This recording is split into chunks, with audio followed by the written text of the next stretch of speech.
아버지께 참되게 예배하는 자들은 영과 진리로 예배할 때가 오나니 곧 이때라.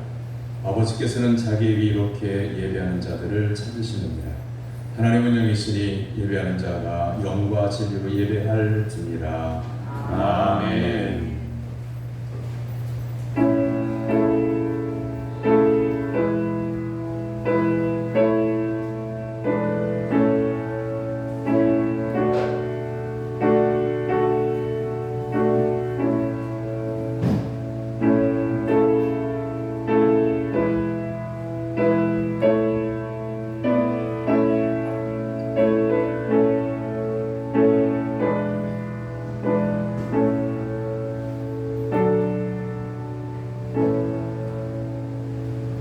해 돋는 데서부터 해 지는 데까지 찬송을 받으실 하나님 아버지, 주님의 은혜로 구원받은 백성들이 다 함께 모여 예배를 드립니다. 감사로 제사를 드리며 주님의 성호를 영화롭게 하려는 성도들이 드리는 예배를 받아 주옵소서. 아멘. 예배하는 주의 백성들에게 은혜를 내려주셔서 슬픈 자를 위로하시며 마음이 상한 자를 가까이 하시며 고난 중에 있는 자에게 평탄한 길을 열어 주시옵소서. 주님께서 베푸시는 능력과 권능을 받아 새 힘을 얻을 수 있도록 은혜를 베풀어 주시옵소서. 모든 영광 하나님께 올려드리오며 예수님의 이름으로 기원하옵나이다. 아멘. 같이 일어나서 찬양의 찬송 28장 찬송하겠습니다.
주에 준비되어져 있는 고백의 기도 다 같이 한 목소리로 기도하겠습니다.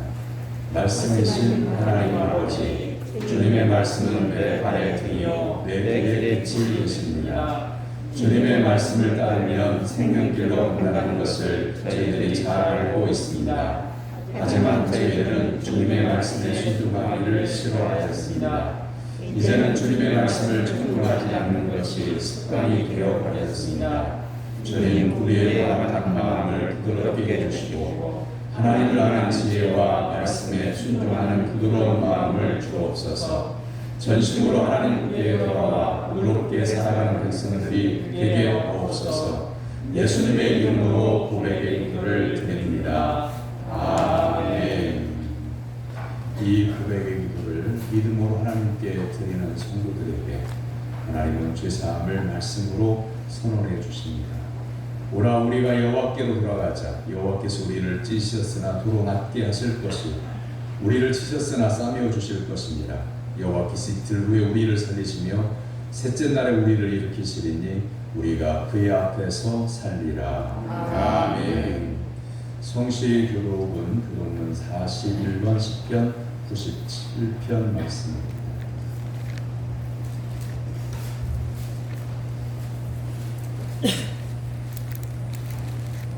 성경에 있는 교독문을 보시기를 교독문 41번으로 교독하겠습니다. 여호와께서 다스리시나니 땅은 즐거워하며 허다한 섬은 기뻐할지어다. 구름과 흑암이 그를 둘렀고 그의 공평이 그의 보좌의 기초로다. 불이 그의 앞에서 나와 사방의 대적들을 불사르시는도다. 그의 번개가 세계를 비추니 땅이 부고 떨어져다. 산들이 여호와의 앞 곧 온 땅의 주 앞에서 밀랍같이 녹았도다. 하늘이 그의 의를 선포하니 모든 백성이 그의 영광을 보았도다. 조각한 신상을 섬기며 허무한 것으로 자랑하는 자는 다 수치를 당할 것이라. 너희 신들아 여호와께 경배할지어다. 여호와여 시온이 주의 심판을 듣고 기뻐하며 유다의 딸들이 즐거워하나이다. 여호와의 주는 온 땅 위에 지존하시고 모든 신들보다 위에 계시니이다. 여호와를 사랑하는 너희여 고락을 비워라. 그가 그의 성도의 영혼을 보존하시고 악인의 손에서 건지시니라. 의인을 위하여 빛을 뿌리고 마음이 정직한 자를 위하여 기쁨을 뿌리시는도다. 의인이여 너희는 여호와로 말미암아 기뻐하며 그의 거룩한 이름에 감사할지어다. 아멘. 사도신경으로 신앙을 고백합니다. 나는 전능하신 아버지 하나님 천지의 창조주를 믿습니다. 나는 그의 유일하신 아들 우리 주 예수 그리스도를 믿습니다. 그는 성령으로 잉태되어 동정녀 마리아에게서 나시고 본디오 빌라도에게 고난을 받아 십자가에 못 박혀 죽으시고 장사된 지 사흘 만에 죽은 자 가운데서 다시 살아나시며 하늘에 오르시어 전능하신 아버지 하나님 우편에 앉아 계시다가 거기로부터 살아있는 자와 죽은 자를 심판하러 오십니다. 나는 성령을 믿으며 거룩한 공교회와 성도의 교제로 죄를 용서하는 것과 몸의 부활과 영생을 믿습니다. 아멘. 자리에 앉아서 342장 선소관계에 같이 갈 때에 김종석 장로님 기도해 주겠습니다.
우리들의 삶과 생명을 주관하여 주시는 여호와 하나님, 이 시간 저희들 먼저 항상 저희들에게 베풀어 주신 하나님의 그 은혜 감사를 드립니다.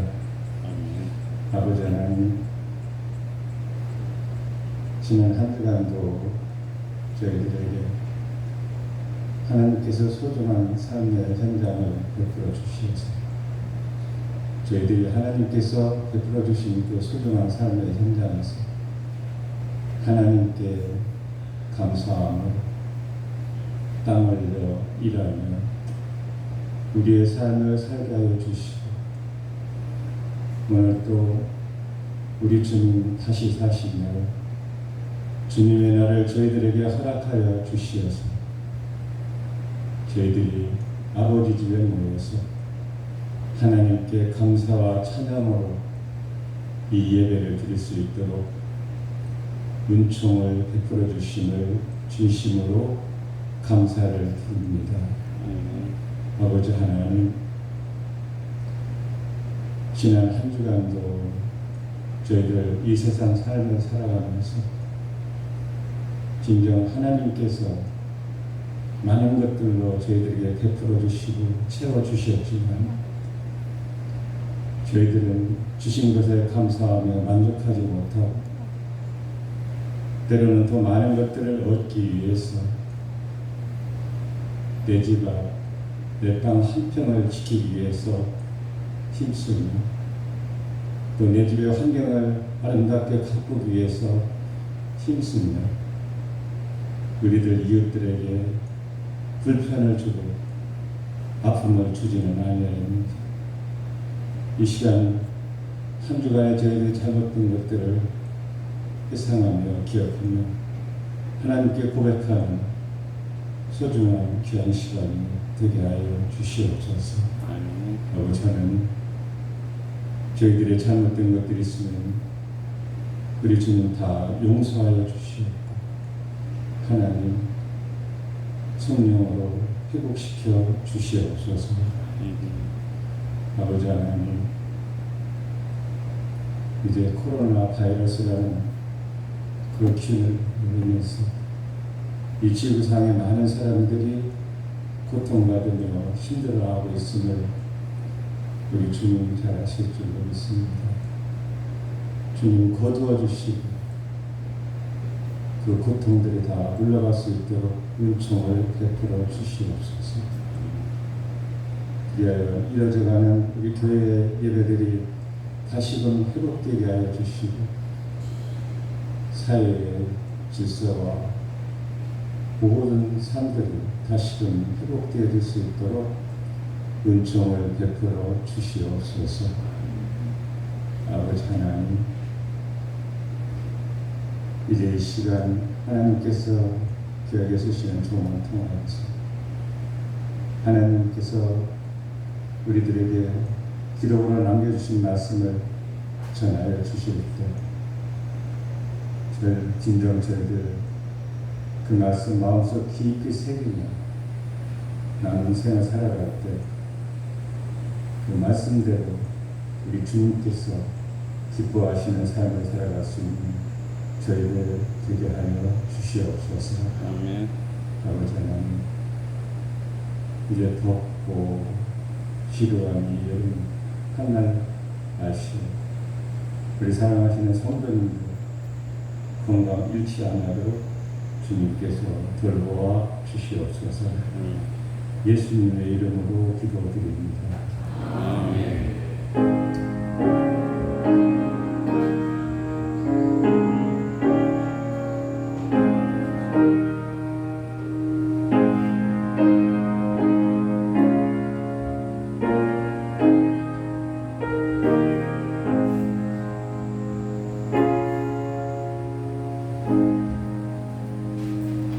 이름으로 성도들이 하나님께 드리는 예물을 봉헌합니다.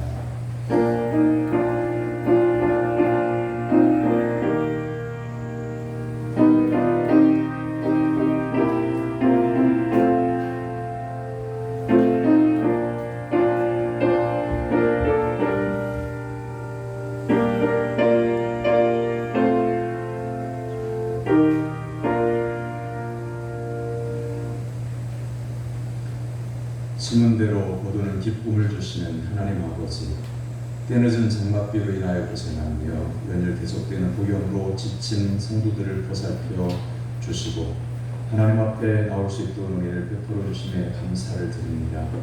하나님을 경외하는 성도들이 주님 앞에 나올 때 믿음으로 준비한 예물을 봉헌합니다. 변함없는 하나님의 은혜에 감사하는 마음으로 드릴 수 있는 믿음 주심을 감사드립니다. 바치는 손길 위에 하나님의 크신 은혜가 넘치게 하시고 이 예물이 하나님 나라를 위하여 사용되도록 섭리하여 주옵소서. 11조를 바칩니다. 주신 모든 것에 감사하여 특별히 드리는 성들의 가정과 생활의 기업 위에 하늘의 신령한 복과 땅의 기름진 복을 내려 주옵소서. 맥주 감사한 분과 또한 범사에 감사하여 모든 것이 주님의 은혜로 인하여 삶을 영위할 수 있음에 감사하여 또한 손자 주심에 감사하여 아이와 산모가 건강하게 해주시고 잘 자라도록 도와주시기를 원하여 감사 예물을 구별하여 드리는 손길이 있습니다. 그 가정마다 하늘의 신령한 은총 베풀어 주셔서 하나님께서 늘 보호하여 주시고 믿음으로 승리할 수 있도록 도와주시옵소서. 새 생명의 복이 그 가정 기쁨이 되듯이 또한 우리의 교회 공동체의 기쁨이 되게 해주시고 자라날 때에 이 나라의 민족을 위해서 또한 지역사회를 위해서 만나는 모든 사람들에게 복이 될 수 있도록 하늘의 복을 허락하여 주옵소서. 건축원금과 일천번제 헌금과 주일헌금을 하나님 앞에 구별하여 드립니다. 하나님 앞에 약속 드린 대로 드리는 성도들의 그 마음을 받아주시고 성경에 기록된 약속이 그 가정에 또한 삶에 임할 수 있도록 은혜를 베풀어 주옵소서. 성미를 구별하여 바칩니다. 일용할 양식을 아껴서 하나님의 성전의 음식을 위하여 준비하여 드리는 그 가정에 일용할 양식을 늘 허락해 주시고 삶이 풍성하여 하나님께는 영광이 되게 하시고 이웃에게 나누어주고 베풀어주고 모자람이 없는 가정 되게 하여 주시옵소서. 성도들의 형편과 처지를 아시오니 상상하신 손길로 성도들의 가정과 자녀들과 기업을 어루만져 주시기를 원합니다. 드리지 못하는 안타까운 심정의 성도들에게도 하늘의 은총을 내려 주시옵소서. 우리 주 예수 그리스도의 이름으로 기도하옵나이다. 아멘. 하나님께서 오늘 우리에게 주신 말씀은 데살로니가 전서 2장 9절에서 13절까지의 말씀입니다.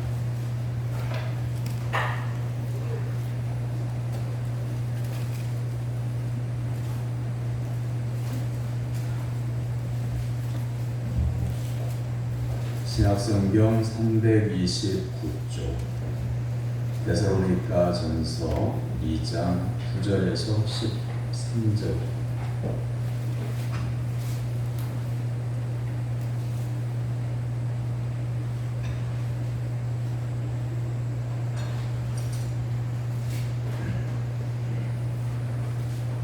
데살로니가 전서 2장 9절에서 13절까지의 살아계신 하나님의 말씀을 저와 여러분이 한 절씩 기록하되 13절은 같이 읽어 읽겠습니다.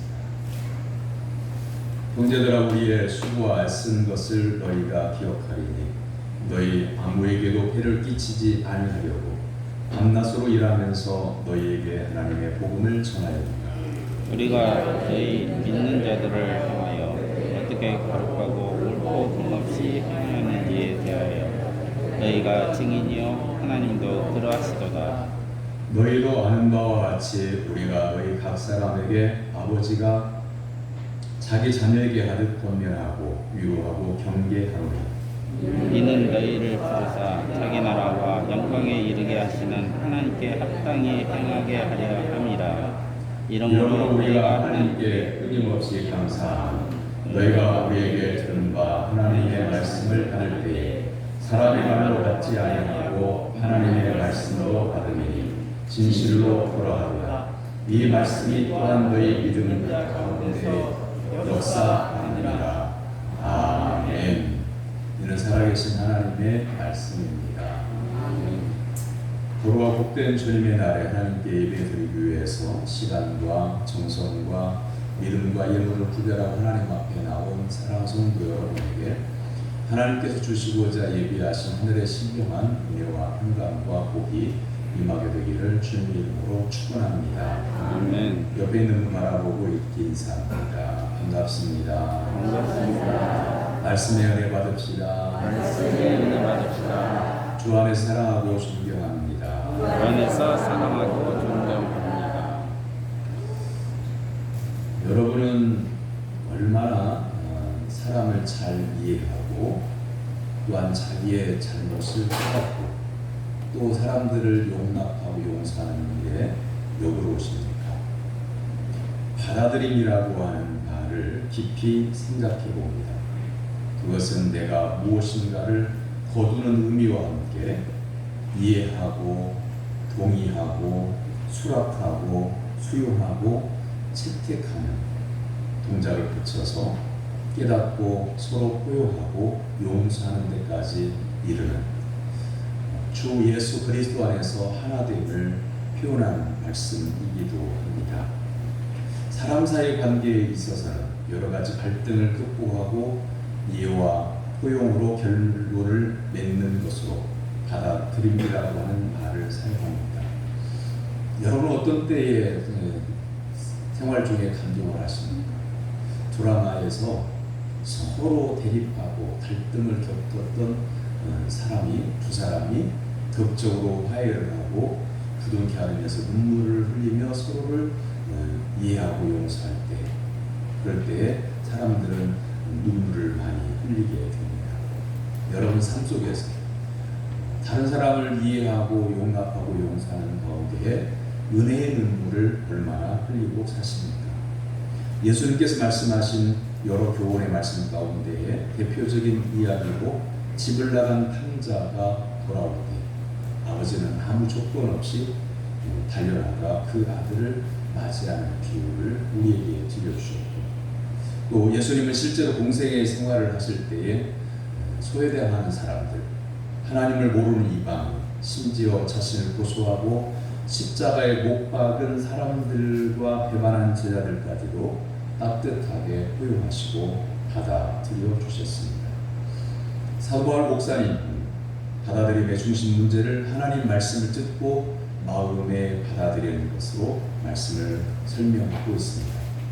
믿음은 말씀을 들으면서 난다면서 주님의 말씀을 들려주려고 목숨을 걸고 이방 나라들을 다녔고, 듣고 받아들이는 행동을 믿음의 시작이자 구원의 완성으로 말씀을 전했습니다. 구원은 말씀을 듣고 받아들이는 것으로 완성된다는 말씀입니다. 본문에서 데살로니가 교인들의 받아들임의 모습이 나옵니다.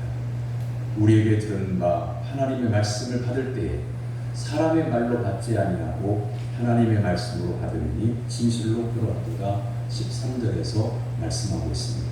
사랑하는 성도 여러분, 설교를 들을 때마다 하나님의 음성으로 받아들이는 여러분이 될 수 있기를 주님의 이름으로 축원합니다. 아멘. 우리 한국 사람들은 얼마나 사람들을 받아들일까요? 좋은 것을 받아들이고 또 사람을 용납하고 하는데 한국 사람들은 우리는 얼마나 잘 받아들일까요?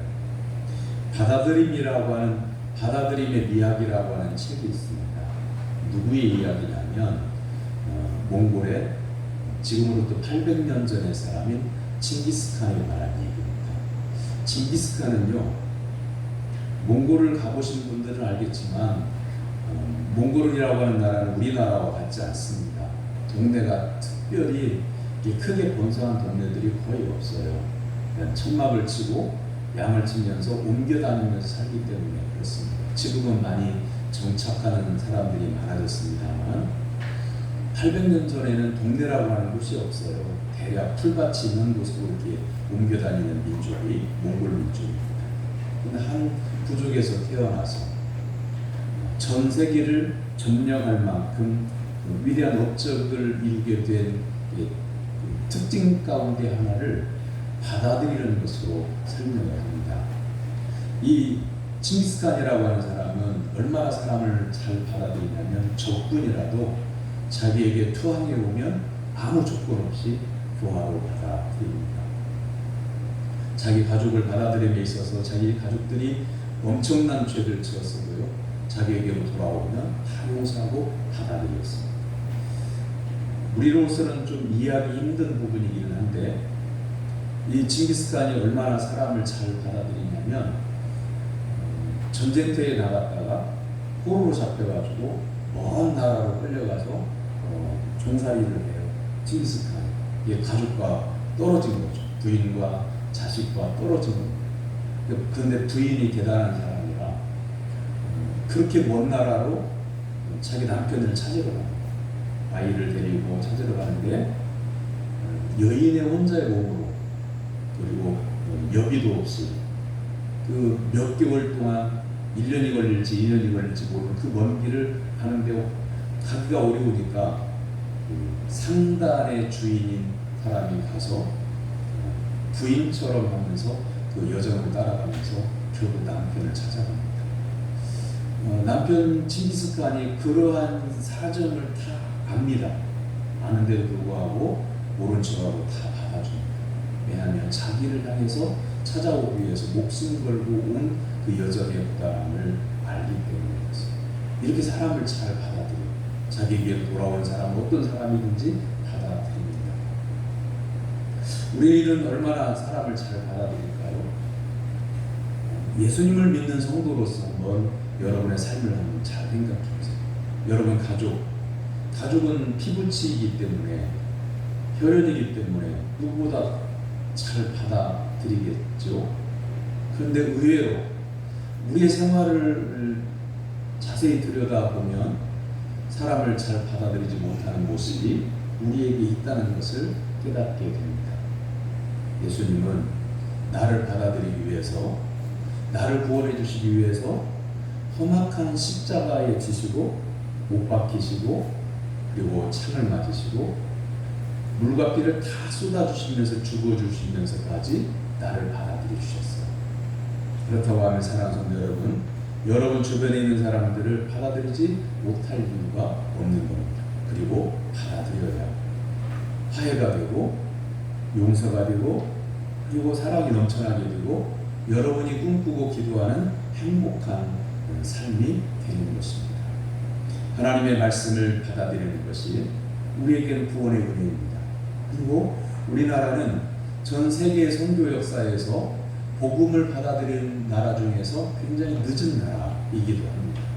그런데 복음을 받아들여서 늦게 받아들였지만 말씀을 하나님의 말씀으로 복음을 하나님의 말씀을 받아서 지금은 전 세계에서 10대 교회가 있는 나라가 바로 우리나라입니다.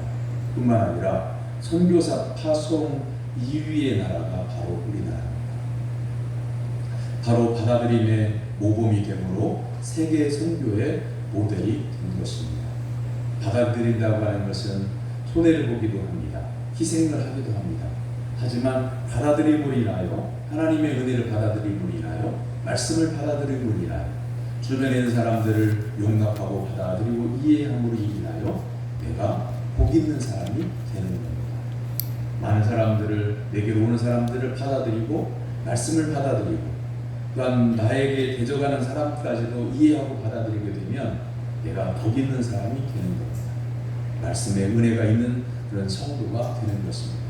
그러므로 사랑하는 성도 여러분, 말씀을 받아들이는 사랑하는 성도 여러분, 예수 그리스도를 믿음으로 받아들이는 사랑하는 성도 여러분, 이웃도 가족도 믿음으로 이해하고 용납하고 받아들이는 포용의 사람이 될 수 있기를 주님의 이름으로 축원합니다. 오늘날 받아들임의 자세가 현저하게 변질되고 있음을 봅니다. 옛날에는 글쎄 그게 어느 때쯤이라고 딱 연도를 구분하기는 어렵습니다만 서울에 가면 눈 뜨고 코베임을 당한다는 말도 있었어요. 그러나 우리나라만큼 다른 나라에 비해서 안전한 나라도 없습니다. 어느 곳을 가든지 안전하게 돌아다닐 수 있는 나라가 우리나라입니다. 그런데 언제부턴가 인심이 박해졌습니다. 그리고 사람을 만나는 것이 두렵습니다. 요즘 그 유행하는 말이긴 합니다만 사람이 참 무섭습니다. 모르는 곳에 가면 사람이 무서워요. 그런데 요즘 사람들 가운데 가장 무서운 사람이 누군지 아십니까? 뭐라고들 그러세요? 요즘 만나는 사람들 중에 누가 가장 무서워요? 마스크 안 쓴 사람이 무섭습니다. 그렇지 않아요? 어디를 가든지 사람을 믿고 의지할 만한 곳이 없습니다. 그럼 한번 생각해 볼래요? 내가 지금 병들었습니다. 그리고 돈도 한 푼도 없어요. 병원 갈 돈도 없어요. 누군가가 도움이 필요해요. 가족도 없어요. 그러면 내가 전화를 하면 누구든지 달려오리라고 생각을 하고 살았는데 병들고 돈 없어지고 보니까 아무도 부를 사람이 없어요. 그러면 오실 것 같지가 않아요. 실제로 그렇습니다. 제가 그 말씀 드렸는지 모르겠어요. 요로 결석 때문에 한밤중에 그게 뭐 처음 걸렸을 때에 그게 뭔지도 모르고 온 몸이 찔리는 것 같은 고통, 허리가 끊어지는 것 같은 고통이 한밤중에 찾아왔는데 한번 그 밤을 견디어보고 날이 새면 병원 가리라 생각하고 끊고 말면서 아내도 깨우지도 않고 저 혼자 알았어요. 그러다가 참을 수가 없어서 결국 아내를 1시에 깨웠습니다. 내가 허리가 끊어질 듯이 아파서 견딜 수가 없다. 근데 차는 있는데 아내는 그때는 운전을 못했어요. 119 부를 생각을 왜 그때 못했어요? 그때는 119 부르는 게 활성화가 되지 않았던 때였던 것 같아요. 그런데요, 교인 중에 누군가 한 분을 불러서 운전을 해달라고 부탁을 해야 되는데 새벽 1시에 전화를 할 사람들을 한 번은 뽑아보니까 이분은 글쎄 이 밤중에 전화해도 될까? 이렇게 꼽다가 보니까 아무도 없어요. 그래서 어려움 당했을 때에 나를 열일제치고 달려와서 도울 사람이 그렇게 많지 않다는 것을 깨닫게 됩니다. 여러분에게는 누가 찾아올까요? 그런데 내가 다른 사람을 받아들이고 나는 어려운 사람 당한 사람들에게 그런 도움을 줄 수 있어야, 그런 사회가 되어야 내가 그렇게 해야만 다른 사람도 그렇게 나에게 도움을 주는 사회가 되는 겁니다. 그게 받아들이면 다른 사람들이 손해 안 보고 살려고 하는 세상 속에서 누구나 다 포용해주고 용납해주고 그런 사회가 되기를 바란다. 그렇게 우리가 기도합니다만 내가 다른 사람을 받아주지 않고 이해해주지 않으면 그런 사회가 되지 않는다고 합니다. 중국 사람들은 아주 못된 구석이 많은 나라 사람들이에요. 그것 가운데 하나가 누군가가 길거리에서 쓰러져도요, 중국 사람들은 거들떠보지도 않는답니다. 그냥 다 지나갑니다. 그렇게 된 이유 가운데 이제 하나가 어떤 사건 때문인데, 어떤 청년이 길거리에서 쓰러진 여성을 부축을 하고 병원까지 또 데려다주고 도왔답니다. 그런데 그 여성이 그 자기를 도와준 청년을 고소를 했어요. 저 청년과 부딪혀서 넘어져서 그렇게 됐다. 넘어져 있는 그 여성을 지나가던 청년이 구조해서 병원에 데려다 줬는데 그 여성이, 그 남성이 나를 부딪혀가지고 내가 넘어졌다. 고소를 하는 바람에 여러 가지 정황이 증거가 있음에도 불구하고 이 청년이 죄가 있다고 유죄 판결을 받았어요. 그 사건 이후로 중국 사람들은 다른 사람이 어려움 당할 때 돕지 않는 풍토가 조성이 되었다. 도와줬다는 손해를 보니까. 그런데 내가 다른 사람을 돕지 않고 내가 다른 사람을 용납해주지 않으면서 용납해주는 사회, 신뢰하는 사회가 되게 해달라고 기도하는 것은 그건 말이 안 되는 거예요. 그런 기도는 응답이 안 됩니다. 우리가 기도할 때 이런 기도를 많이 하거든요. 하나님, 이런 사회가 되기를 원합니다. 근데 이렇게 기도를 해요. 하나님, 이런 사회가 되게 해 주옵소서. 성도들이 가난한 자를 돕는 사회가 되도록 하여 주시옵소서. 이렇게 기도하는데 기도의 말미를 바꿔야 되는 겁니다. 하나님, 제가 어려운 사람을 돕기를 원합니다. 내가 돕기를 원합니다. 이렇게 기도해야지 내가 도울 수 있도록 해 주시옵소서. 내가 돕는 것인데 하나님이 내가 도울 수 있도록 해달라는 겁니다. 그렇게 기도하는 게 아니고요. 하나님, 제가 도울 수 있기를 원합니다. 저를 도와주옵소서. 이렇게 기도해야 되는 거죠. 이 나라 민족이 참 심각해졌습니다. 국가의 정책이 요즘 백신을 맞고 있는데 백신에 대한 숨겨진 진실이 이것이다 라고 하는 이야기들이 많이 떠돌고 있어요. 그래서 서로 불신하게 되는 거죠. 백신 맞기를 꺼려하기도 하고요. 이 코로나 사태만 생각해 보아도 중국이라고 하는 사회는 사회주의 국가잖아요. 공산주의 국가잖아요. 그러면 중국에서 언론이 말하고 정부가 말하는 게 100% 진실이라고 보기가 어렵습니다. 뭔가를 숨기고 있는 거죠. 그런데 코로나 바이러스가 시작된 그 시작점이 그 자체를 숨기고 이야기를 하게 되면 100가지가 다 꾸며진 이야기, 위장된 이야기, 거짓된 이야기일 수 있는 거죠. 우리는 지금 코로나 사태가 그냥 바이러스라고 하는 이 질병을 퇴치하고 잡고 백신을 개발하고 치료제를 개발하는 데 집중하고 있습니다만은 이 속에 엄청난 거짓이 숨겨져 있는 거예요. 그렇다고 하면 우리는 그 믿지 못할 국가, 믿지 못하는 사회 속에서 해답을 찾지 못하게 되는 거죠. 돌아가 보면 우리들은 신약성경 27권 중에 13권이나 되는 담대한 분량을 기록한 사도 바울 목사님, 사람들에게 있는 거짓됨과 또한 사람들에게 있는 위선을 깨트리고 복음으로 하나님의 말씀을 받아들였을 때에 구원의 은총이 있을 수 있음을 오늘 말씀을 통해서 증거하고 있죠. 그런데 사도 바울 목사님은 전도를 할 때에 평안하게 전도한 게 아닙니다.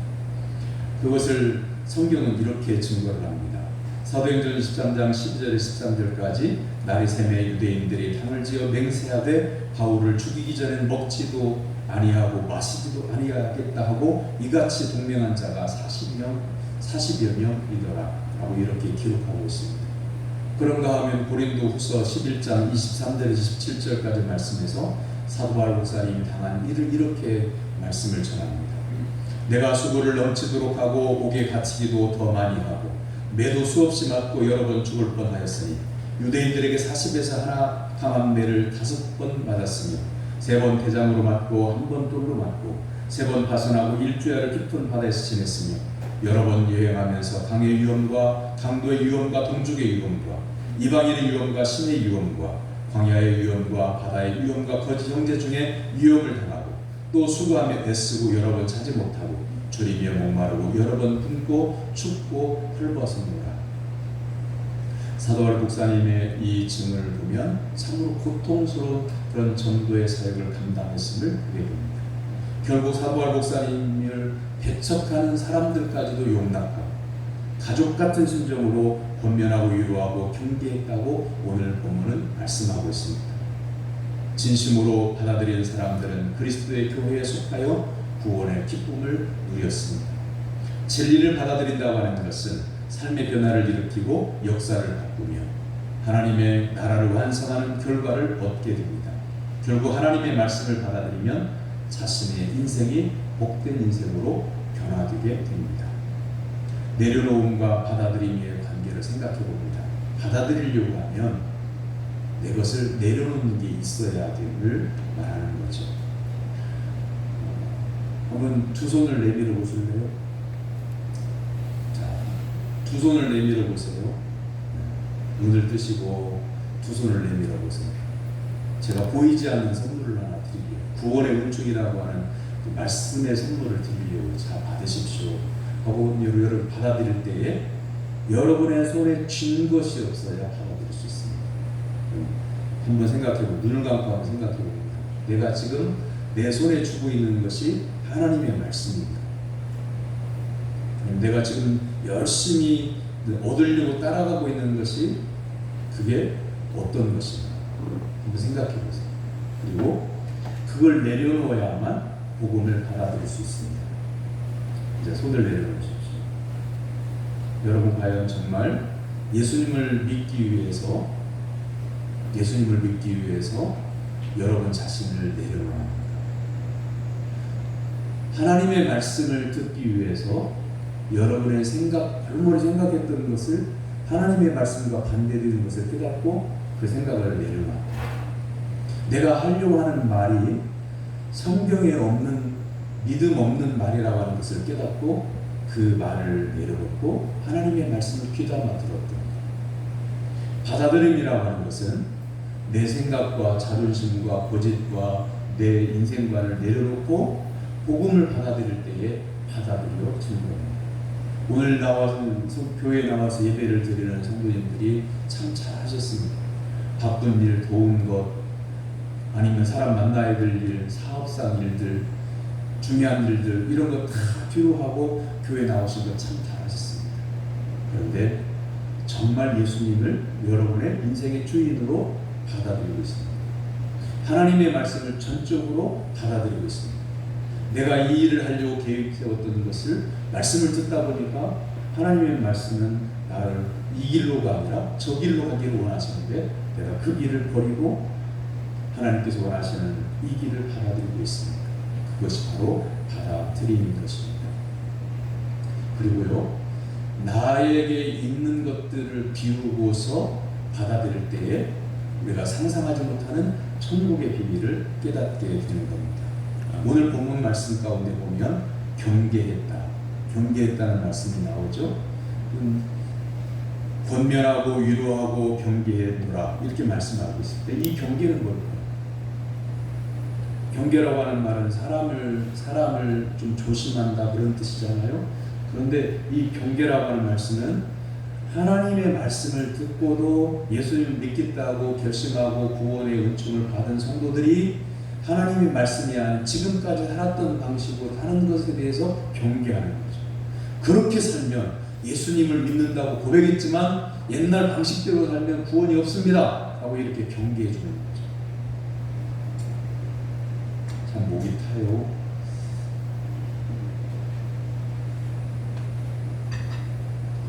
주부의 목회일기에 썼습니다만 며칠 전에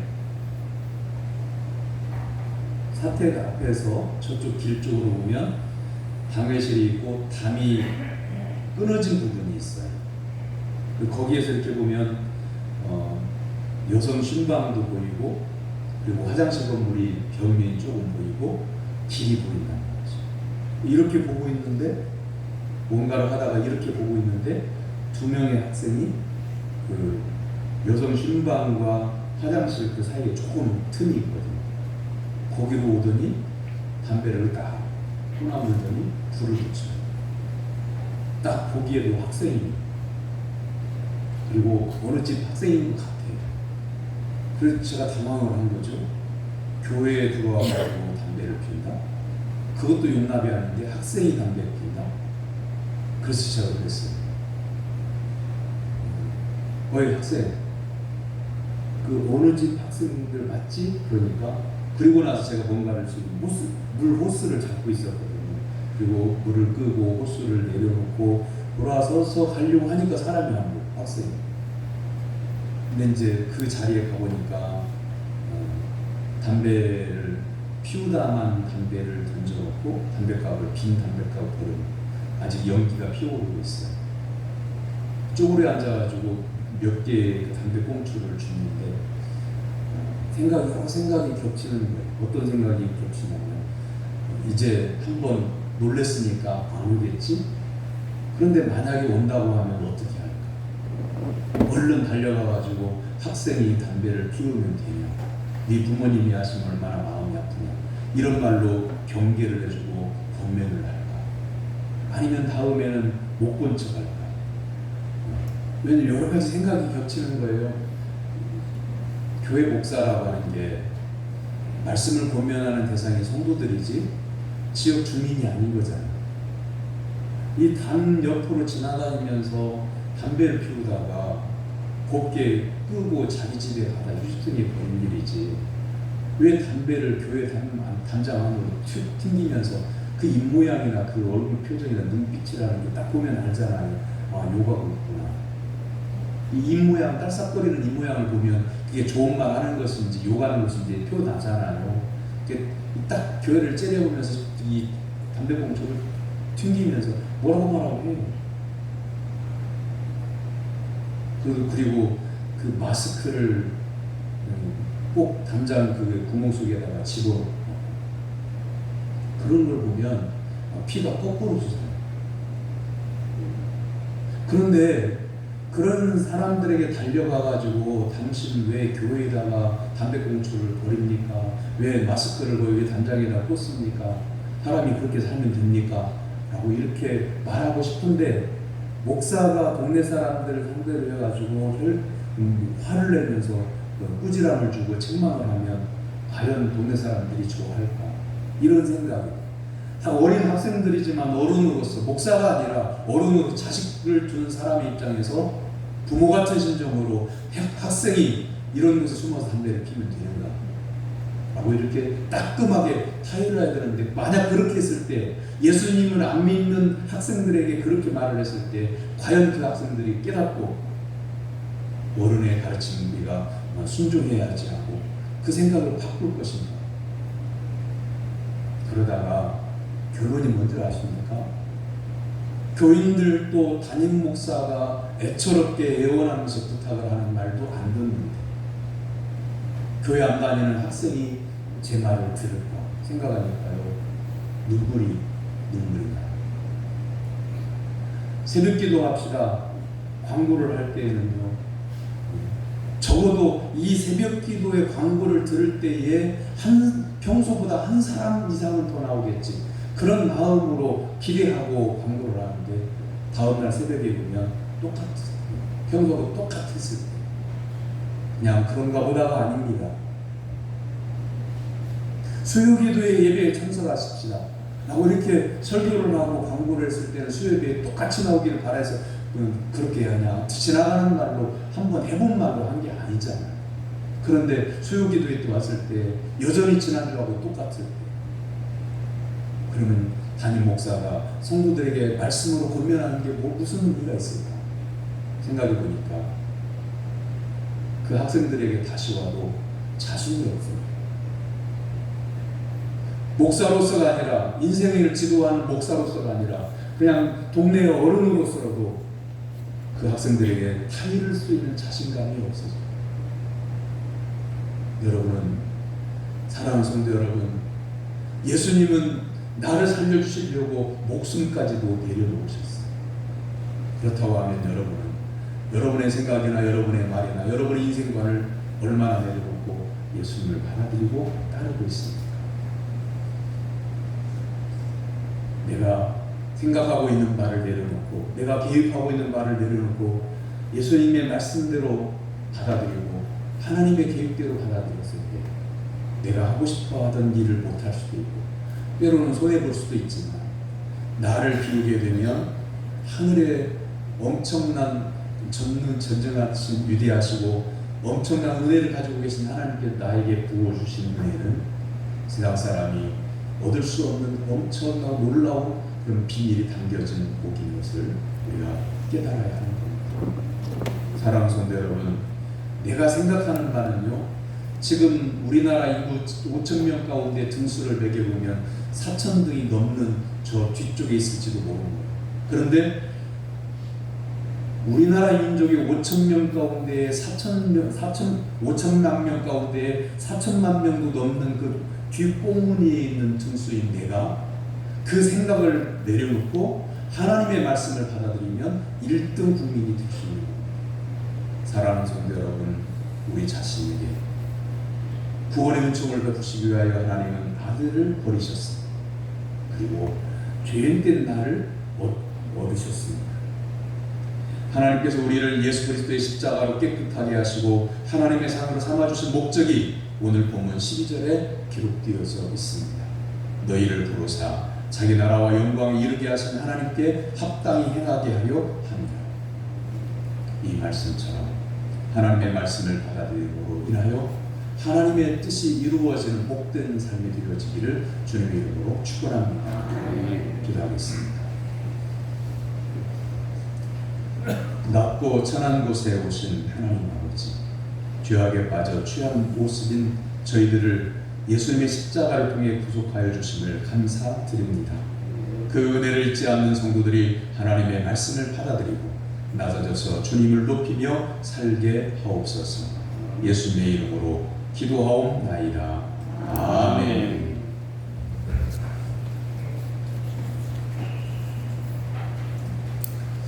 오늘 1부나 예배 후에 정기당회 모입니다. 요전도의 원례를 할 때에 거리두기 지켜서 할 수 있기를 바랍니다. 2부 예배 후에 성품학교 바로 모입니다. 축하할 일이 있습니다. 우리 김희수 집사님 가정에 자녀가 태어났습니다. 한번 일어나 주시죠. 내 손자가 태어난 그 기쁨처럼 뜨거운 박수로 축복해 주십니다.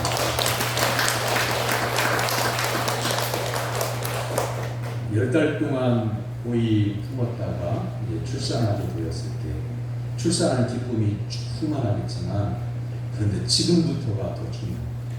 이 험악한 세상 속에 그 귀한 생명이 나왔으니 믿음으로 잘 자랄 수 있도록 건강할 수 있도록 세상에서 어떤 대적이나 해함도 능히 물리칠 수 있도록 하나님의 도와주시기를 간절히 내 손자처럼 기도해 주시기를 부탁드립니다. 옆에 있는 분들과 얼굴을 마주 보시고 이렇게 인사하겠습니다. 예수님만 바라보고 삽시다. 나같이 일어나서 55장 찬송하겠습니다.